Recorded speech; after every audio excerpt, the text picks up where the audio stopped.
Hey, what is up, mortals? It is Charlie Rowen here with a new video for you. In this video, we'll dive into the Cardinal weapons from the Rising of S.H.I.E.L.D. hero. I just wanted to greet you guys by saying, just sit back and relax. You're in for a treat. So let's get started. This video was made with information up to and including the S.H.I.E.L.D. hero light novel volume 16, and will include spoilers to that point. In the Rising of the S.H.I.E.L.D. hero, there exists special weapons meant to defend the world from the waves of calamity. There are two types of weapons, the vassal weapons and the legendary weapons. Today, we'll be talking about the latter. The legendary weapons are known by many different names. They are usually called the Cardinal weapons and the Holy weapons.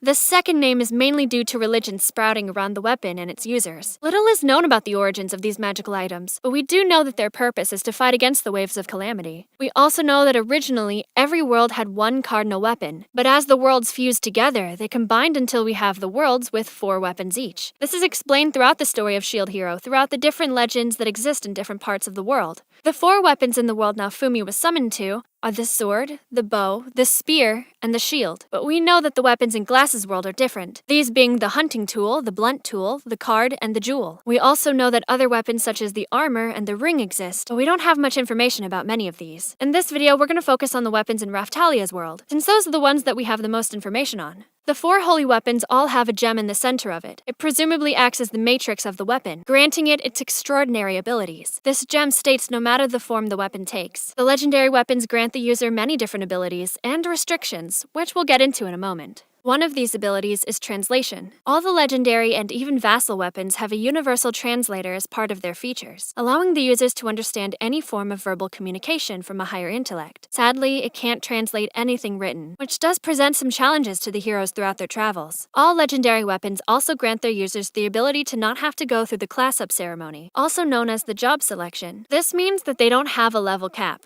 So while normal people have a max level of 100, with some exception, the heroes can reach any level they want. The maximum level we've seen someone reach in the light novels at the point this video was made is level 350. The legendary weapons also give the users immunity to being turned into slaves, as both slave curses and other types of control curses are ineffective against the heroes. These weapons don't only have perks though, they also come with many downsides and restrictions. If the user registers with the Dragon Hourglass of a region, he and his party will automatically be teleported near where the wave of catastrophe hits that region. We see this many times throughout the series, when Naofumi and the others are teleported to the waves, but we also know that they aren't teleported to the ones in other countries, as mentioned by Fatoria. When training, especially when leveling up, heroes can't be within 1 kilometer of each other, or else they won't level up. The same happens if they are in the same party, which is a hindrance for the users of the weapons. The users of a holy weapon may also not use any other weapon other than their assigned weapon, or leave the world that they are meant to protect. Exceptions are made in extreme occurrences, such as when Kyo stole the power of the spirit tortoise, and Naofumi was allowed to go after him to another world, or when Naofumi was allowed to use a sword after Tact stole his shield. These weapons also have special features that make the life of the user a lot easier. One of these is the weapon copy system. Although the user of a legendary weapon can't use another weapon, if they pick up the same type of weapon, then they copy the weapon and can use it at will. The copies sometimes come with new skills, such as when Naofumi unlocked the shooting star shield, when he copied the Siderite shield. The legendary weapons also have a huge storage capacity inside of them, kind of like an inventory in a video game. They can absorb items and store them until the user needs them.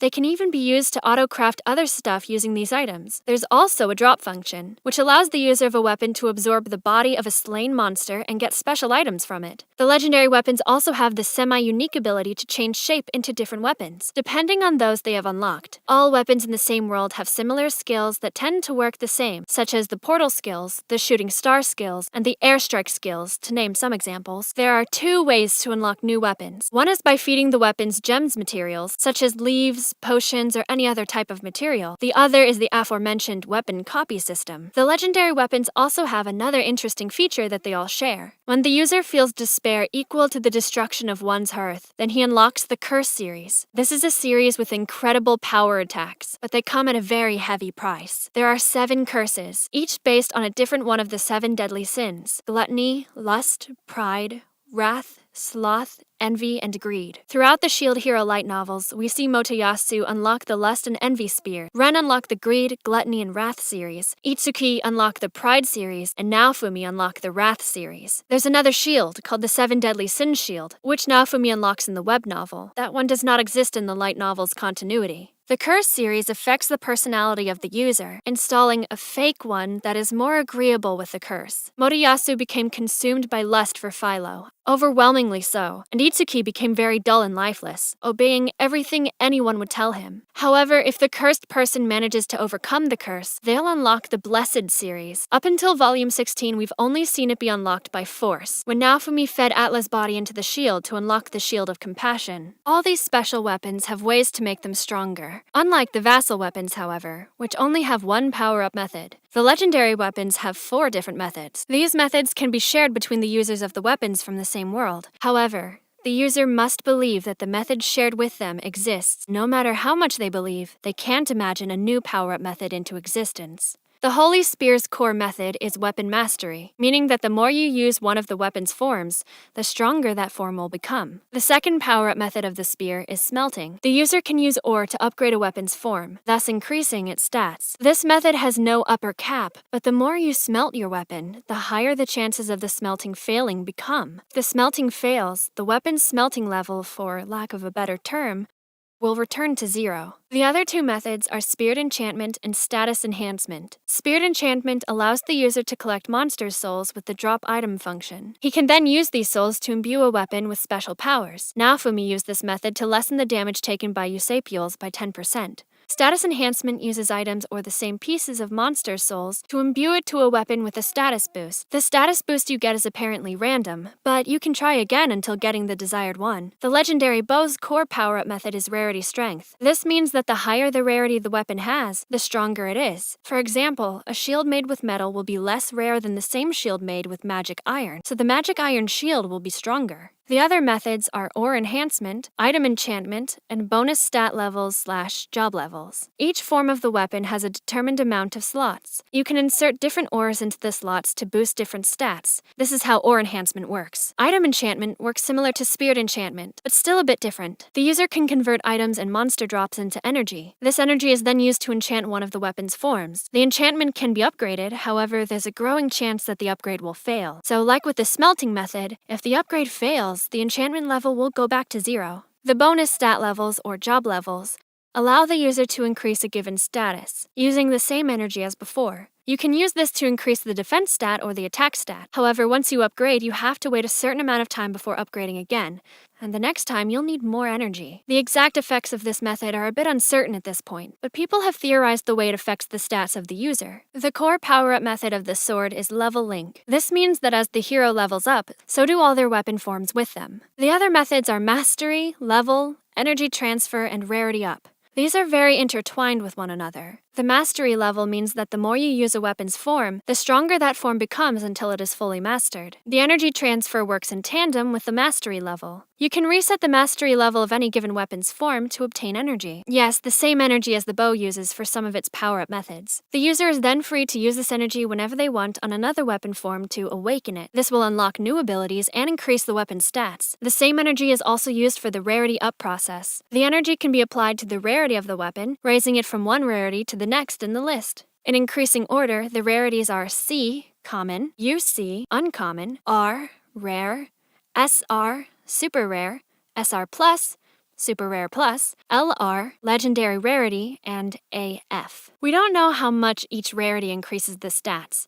We know from common to uncommon it's a 20% increase, that the rest are substantial increases. Now, the situation with the Holy Shield is quite different. In the story of Shield Hero, all the other heroes have played similar games to the world they are in, and learned power-up methods that applied to their respective games. Naofumi, however, didn't play any such games, so for the longest time he didn't have his own power-up methods. In the Cutenlo arc, to be more specific in Volume 13, he finds the power-up methods of the shield on a stone tablet, left behind by a previous hero. That tablet, however, only shows 3 out of the 4 power-up methods, so now 16 volumes into the story, we still don't know all the power-up methods of our protagonist. The shield's core power-up method is sharing and understanding, meaning that by sharing and understanding power-up methods, their efficacy increases, meaning sharing is caring, and in this case, even power. It's also important to mention that even though Naofumi didn't know about this method at the time, it still took effect in sharing with the other heroes. The second power-up method is all about trust. By placing their trust in others, the hero and the one they trust gain strength. By being trusted in turn, the hero is further strengthened. There's also a companion series that strengthens the user's companions, but this skill acts independent of that.